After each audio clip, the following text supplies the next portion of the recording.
DR কঙ্গোর গোমায় সংঘর্ষে জাতিসংঘের আরও 4 শান্তিরক্ষী নিহত হয়েছে। এ নিয়ে দেশটিতে শান্তিরক্ষী নিহতের সংখ্যা বেড়ে দাঁড়ালো 17 জনে। নিহত 4 জন সাউথ আফ্রিকার শান্তিরক্ষী। এদিকে কঙ্গোর সরকারি বাহিনী এবং বিদ্রোহীদের মধ্যে সংঘর্ষে কমপক্ষে 25 জন নিহত এবং 375 জন আহত হয়েছে বলে জানা গেছে। সোমবার ডিআর কঙ্গোয় পূর্বাঞ্চলীয় শহর গোমা দখলে নেওয়ার দাবি করে রুয়ান্ডাপন্থী সশস্ত্র বিদ্রোহী গোষ্ঠী M23। বিমানবন্দরও দখলে নেয় তারা। দুপক্ষের সংঘর্ষে পুরো শহরটি অবরুদ্ধ হয়ে যায়। রাস্তায় দেখা যায় বুলেটের খোসা।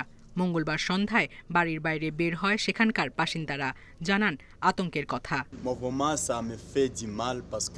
আমরা কঙ্গোতে আছি, কিন্তু M23 বিদ্রোহীদের নিয়ন্ত্রণে রয়েছি। এর মানে আমরা কঙ্গো এবং একই সাথে রুয়ান্ডাতেও আছি। বিষয়টি খুবই বিস্ময়কর। আমরা আতঙ্কের মধ্যে ঘর থেকে বের হয়েছি। গোমা দখলের পর বিদ্রোহীদের কাছে আত্মসমর্পণ করেন কঙ্গোর সেনাবাহিনীরা। তাদের রুয়ান্ডার একটি সাংস্কৃতিক কেন্দ্রে জড়ো হতে দেখা যায়। গোমার প্রায় 10 লাখ মানুষ ছাড়াও লড়াইয়ের কারণে শহরের আশেপাশের আরও অনেক মানুষ বাস্তুত হয়েছে। সংঘর্ষের কারণে মানবিক সংকট আরও বাড়ছে বলে জানিয়েছে জাতিসংঘ। কঙ্গোর সেনাবাহিনী ও বিদ্রোহীদের মধ্যে সংঘর্ষে বেশ কয়েকজন হতাহত হয়। রেহাই পায়নি জাতিসংঘের শান্তিরক্ষীরাও। এর আগে রোববার বিদ্রোহীদের সাথে সংঘর্ষে 13 শান্তিরক্ষী নিহত হয়েছেন।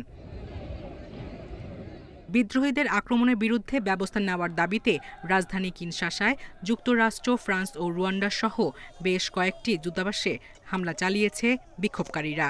এর মধ্যেই সুপারমার্কেটগুলোতে লুটপাটের ঘটনা ঘটে।